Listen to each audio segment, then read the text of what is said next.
평택을 고향 삼은 믿음이 깊은 황선미 씨가 2000년에 쓴 마당을 나온 암탉이란 제목의 동화가 있습니다.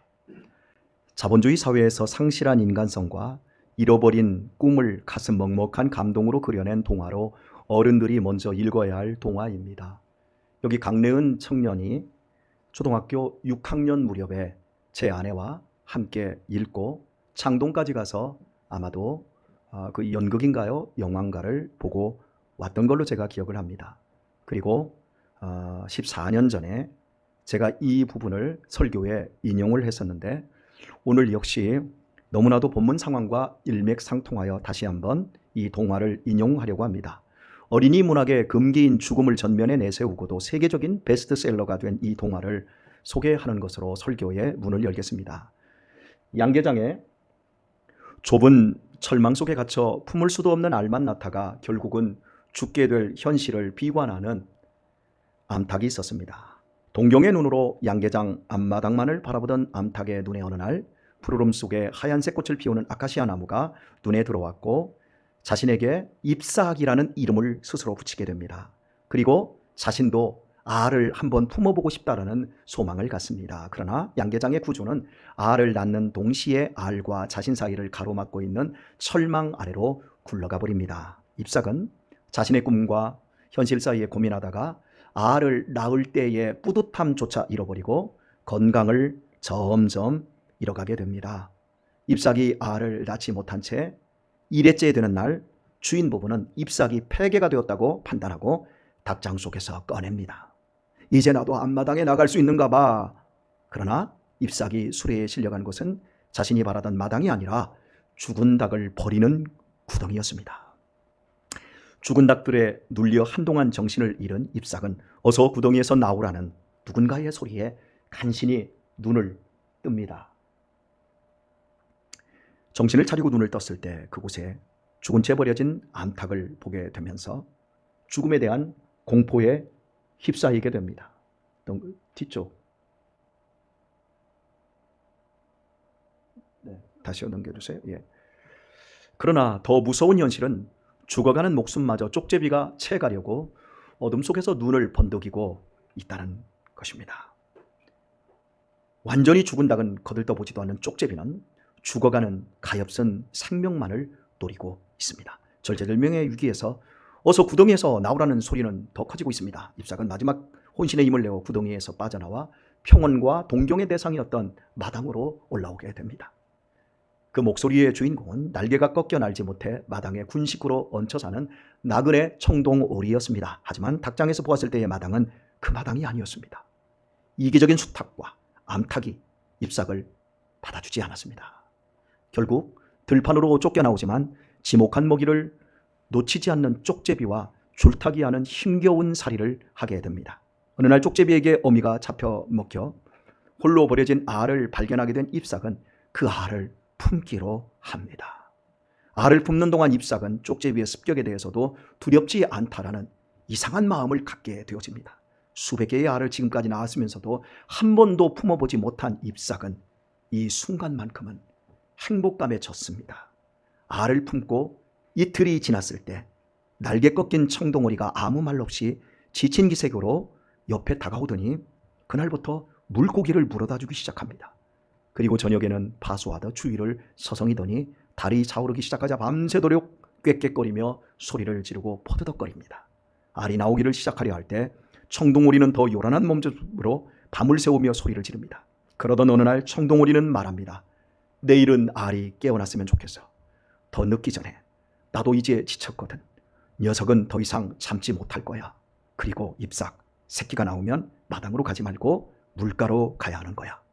그날 밤 잎삭이 잠깐 잠이 든 사이 외마디 비명이 들렸고 그 후로 청동오리는 더 이상 보이지 않았습니다.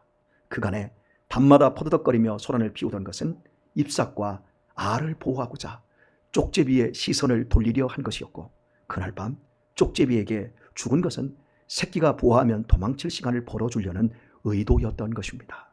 배가 부른 쪽제비는 며칠 동안은 잎삭과 그 새끼를 해치지 않기 때문이었습니다.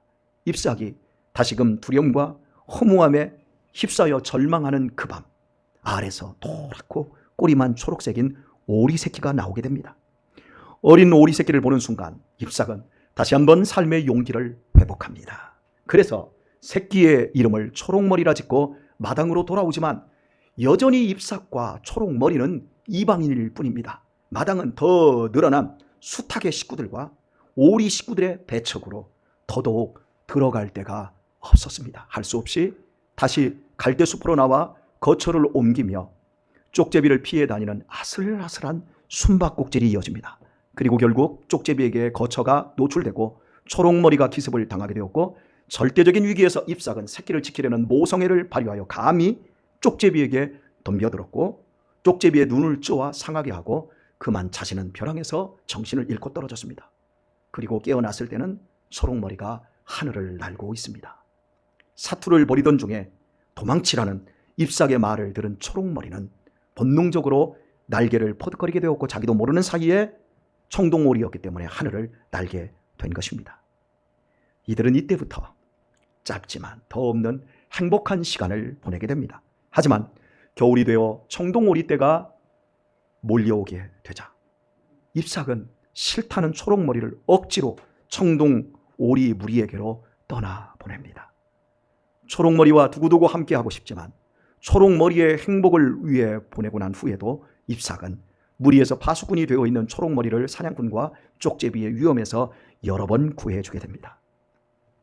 아카시아꽃이 날리는 봄날, 초록머리는 잎삭에게 겨울나라로 떠난다라는 간단한 인사를 하고 훨훨 날아갑니다. 석양 비치는 하늘 저편으로 사라지는 초록머리를 지켜보던 잎삭은 날아서 함께 떠나고 싶어하는 자신을 발견하게 되고, 나는 것이 자신의 또 다른 소망이었다는 것을 깨닫게 되지만 쪽제비가 나무 뒤에서 이런 자신을 노리고 있음을 보게 됩니다. 그리고 잎삭은 굶주리고 있는 쪽제비 새끼들을 떠올리며 자신의 사명을 다한 그 상태에서 잎삭은 눈을 감고 순순히 쪽제비의 먹이가 되어줍니다. 쪽제비가 잎삭의 목덜미를 무는 순간 잎삭은 그토록 날고 싶어했던 하늘을 훨훨 나는 자신을 느낍니다. 여기까지가 마당을 나온 암탉의 내용입니다. 이 세상에는 세 종류의 사람 닭이 있습니다. 하나는 세상의 안락함에 갇힌 채 욕심만 채우며 정말 품어야 할 소망이나 꿈 없이 먹고 싸며 먹고 살다가 죽어가는 인생 닭이 있습니다. 다른 하나는 내 가족이라는 이기적인 마당 안에서 만족하며 남이야 죽든 살든 말든 신경 쓰지 않는 인생 닭들이 있습니다. 나머지 하나는 많은 난관에도 꿈 넘어 꿈을 꾸며 도저히 남들이 꾸지 못하는 꿈 넘어 꿈을 꾸며 희생적인 삶을 살다가 때가 되면 행복하게 자신의 죽음을 받아들이는 인생 닭이 있습니다. 그러나 억울해서 못 죽는다고 악다구니하며 공포와 회한에 질린 채 죽음을 맞는 것이 대부분의 인생들입니다. 교우 여러분, 나는 어떤 인생 닭입니까? 우리 어린이들과 청소년들에게 묻습니다. 여러분은 어떤 인생 닭이 되는 것이 좋겠습니까? 안전한 사회망 안에서 배불리 먹으면서 경제적 풍요 속에 인생 폐괴가 되는 것이 좋은 인생일까요? 현대사회의 구조는 암암리에 그것을 성공적인 인생이라고 가르치고 있고 모두들 이렇게 쇠뇌되어 있습니다. 그러나 이 세상의 그 어떤 안전 대책도 성공적인 길도 죽음이라는 쪽제비에게 노출되어 있습니다. 반드시 어느 날 죽음의 쪽제비는 나의 목덜미를 물고 내 숨통을 끌어놓을 것입니다. 오늘 아침 풍족한 집안의 중학교 2학년생이 여자아이인데 난소암이 생겼는데 수술할 수도 없고 알러지 반응 때문에 수술할 수도 없답니다. 중학교 2학년밖에 되지 않았는데 어느 날 죽음의 쪽제비는 소리 없이 내 목덜미를 물고 아니면 내 사랑하는 가족의 숨통을 물고 끊어놓을 것입니다. 그때 무슨 생각이 들 것 같습니까? 지금의 우리의 행복이 만만디일 것 같습니까? 그렇지 않습니다. 반드시 통곡하는 날이 옵니다.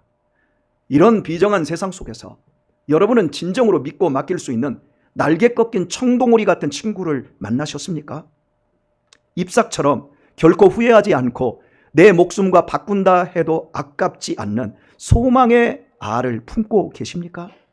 다 내어주고도 다 얻은 것 같고 다 버려도 다 가진 것처럼 풍요롭게 기쁨으로 이 세상을 떠나 죽음의 날 훨훨 날아갈 수 있으십니까?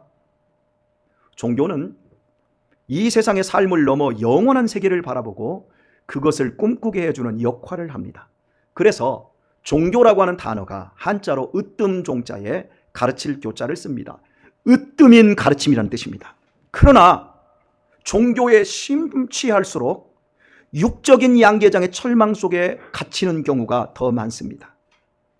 자신의 기득권을 지켜내고 더욱 그 기득권을 확장시키고자 종교를 이용만 할 뿐 영원한 세계와는 점점 더 높은 담을 쌓는 경우입니다. 바로 유대인들이 그랬습니다. 겉으로는 최고의 신앙인들이었습니다. 그러나 종교라는 마당에 갇혀 있습니다. 자기 가족, 자기 민족만 구원받고 더 잘 살기 위한 방편으로 종교를 이용하고 있었습니다. 이것을 가족 속박, 종교 속박이라고 할 수도 있습니다. 우리 성도님들 가정이 내 자녀들로 똘똘 뭉쳐있는 이런 경우, 이걸 가족 속박이라고 합니다. 가족은 친밀해야 합니다. 그러나 이것이 속박이 되는 경우에는 그 안에서 반드시 썩게 되어 있습니다.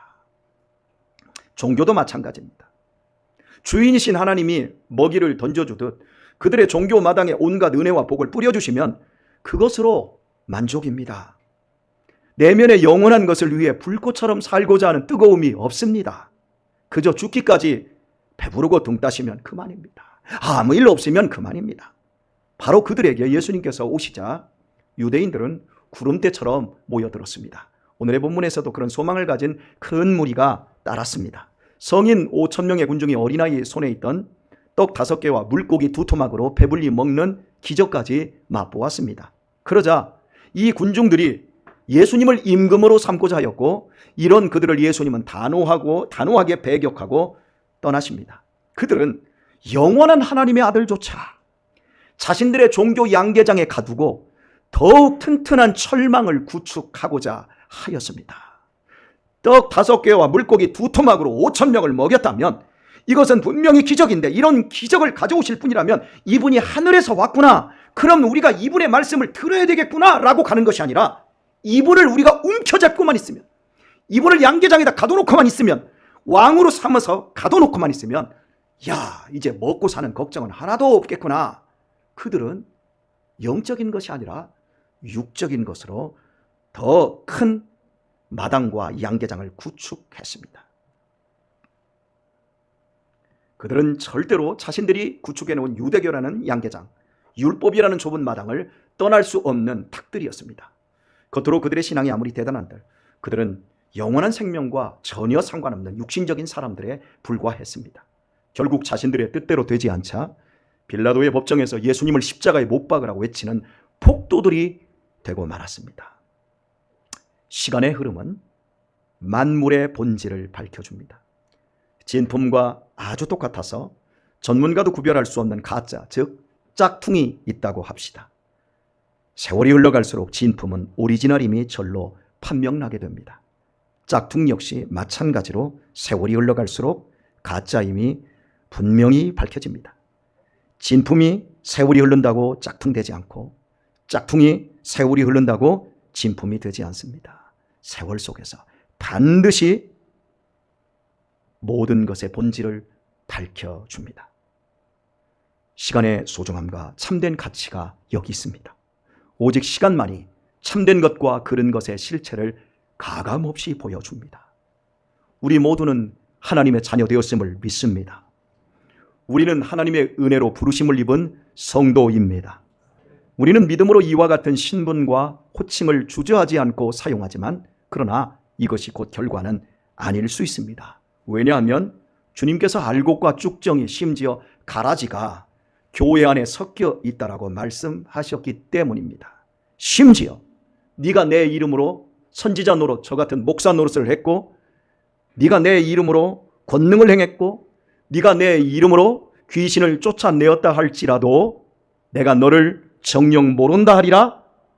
그리고 이렇게 결론을 내셨습니다.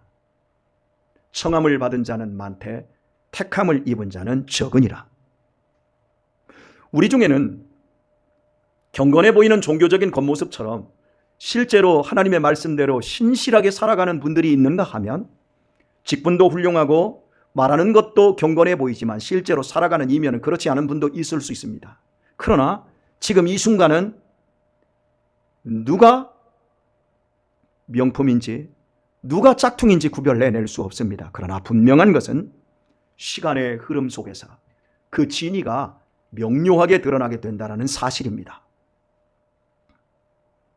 그렇다면 성도로서의 진실됨과 참됨은 시간의 흐름 속에서 어떻게 가시화되겠습니까? 하나님의 자녀, 구원받은 성도라고 하는 이 영적이고 추상적인 진리가 어떻게 형상화될 수 있겠습니까? 그 사람의 말과 행동과 인격으로 드러납니다.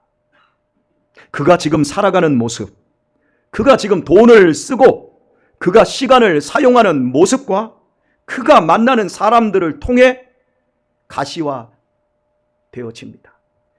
지금 내 주변에 내 친구들을 보십시오.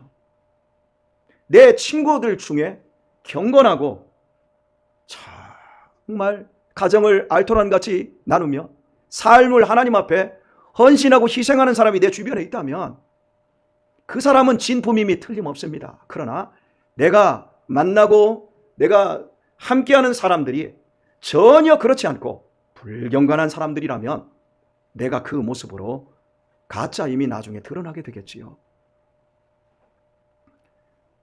뜻으로 본 한국사를 쓰신 독립운동가이자 사상가로 우리나라 현대사를 이끈 함석헌 선생님이 있었습니다. 저 역시 이분의 역사관을 저에게 많이 투영을 시켰습니다. 그분의 글 중에 그대 그 사람을 가졌는가 라고 하는 시는 이렇습니다. 말리길 나서는 날 처자를 맡기며 마음 놓고 갈 만한 사람을 그대는 가졌는가? 온 세상 다 나를 버려 마음이 외로울 때도 저 마음이야 하고 믿어지는 그 사람을 그대는 가졌는가? 탔던 배 꺼지는 시간 구명대를 서로 사양하며 너만은 제발 살아다오 할 그 사람을 그대는 가졌는가? 불 위의 사형장에서 다 죽어도 너희 세상빛을 위해 저만은 살려두거라 일러줄 그 사람을 그대는 가졌는가? 잊지 못할 이 세상을 놓고 떠나려 할 때 너 하나 있으니 하며 방긋 웃고 눈을 감을 수 있는 그 사람을 그대는 가졌는가? 온 세상 찬성보다도 아니 하고 머리 흔들 그 한 얼굴 생각에 알뜰한 유혹 물리치게 되는 그 사람을 그대는 가졌는가? 여기까지입니다. 참으로 시간 속에서 우리에게 주어져 있는 시간 속에서 인생과 인생 관계에 대해 깊이 생각하게 하는 글이 아닐 수 없습니다. 한평생 살아가면서 나를 편들어주고 지지해줄 이런 친구 하나 있다면 얼마나 좋겠습니까? 주변에 친구들이 그렇게 많은데 내 몸에 병이 나니까 친구 하나 없이 다 떨어져 나가는 거지. 내가 갑자기 사업에 실패하니까 그 많던 주변의 사람들이 한 사람도 나에게 오지 않습니다.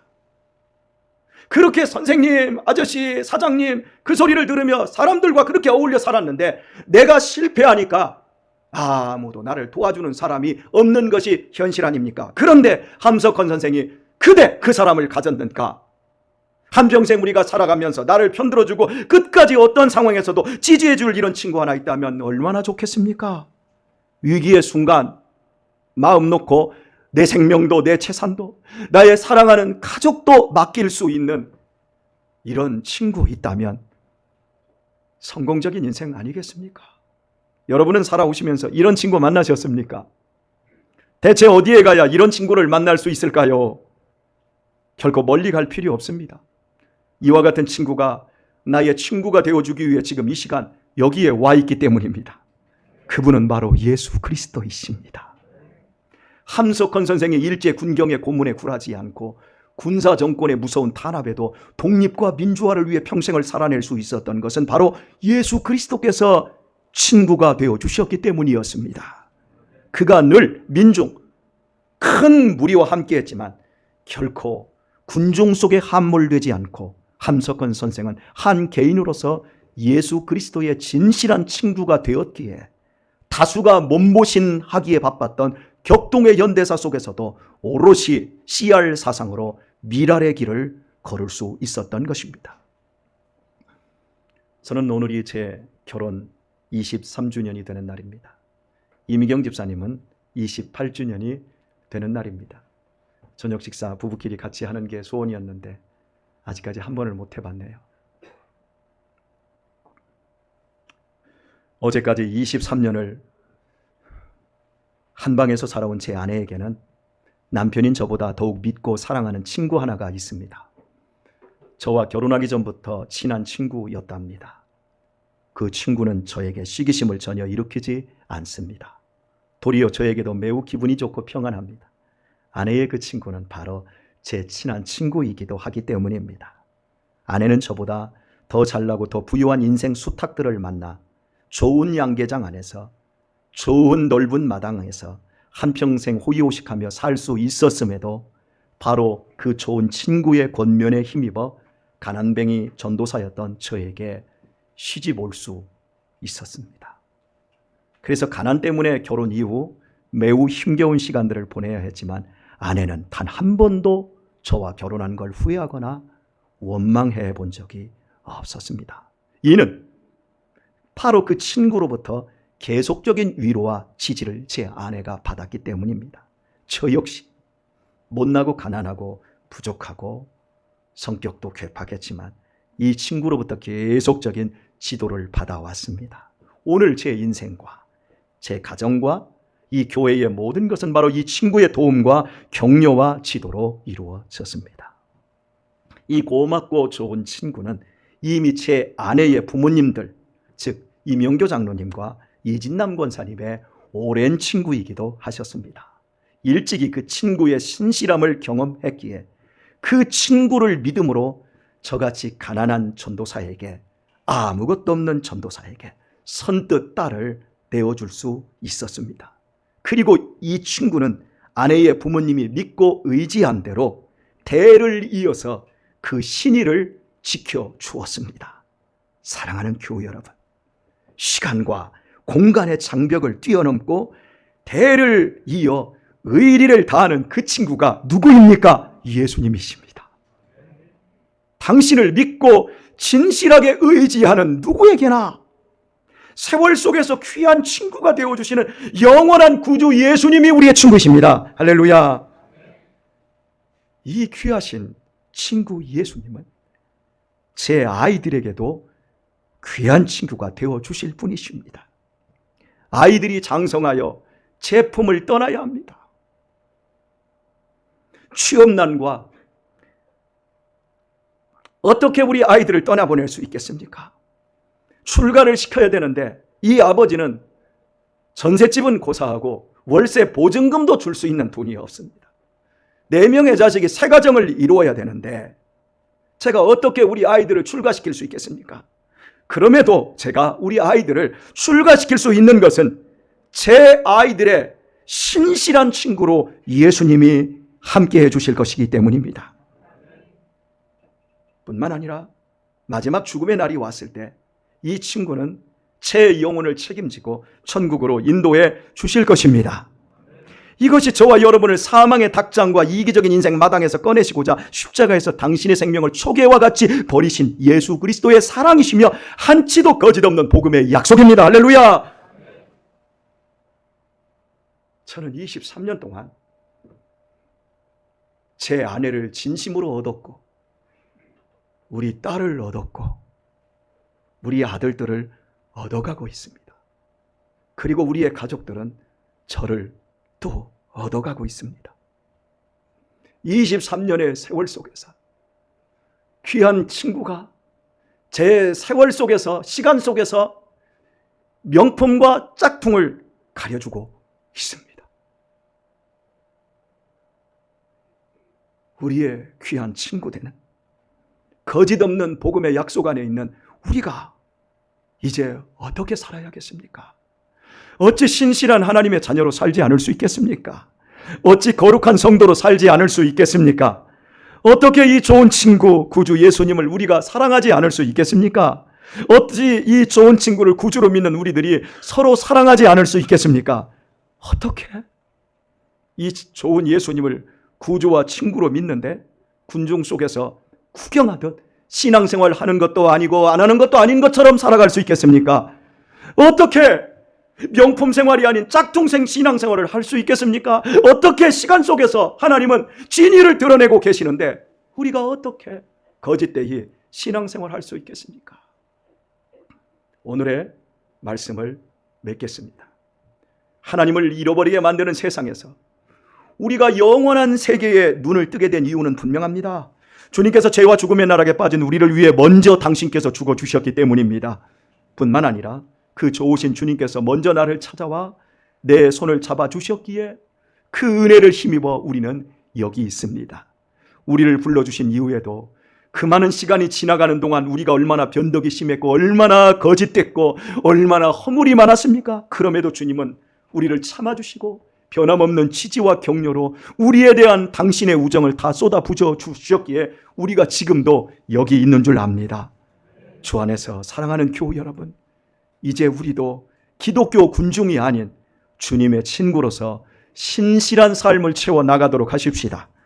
그리하여 평생의 날 동안 나를 지키고 인도하는 구주 예수님과 기쁨으로 동행하다가 세상 떠나는 날이 오면 모든 것을 마음 놓고 맡기고 나의 처자를 맡기고 평생에 소망하던 천국을 향해 기쁨으로 떠날 수 있도록 하십시다. 주님을 신실한 친구로 따르는 여러분에게 주님께서 이 시간 이렇게 말씀하고 계십니다. 내가 너를 사랑하노라. 내가 너와 함께 가노라. 찬양 드리겠습니다.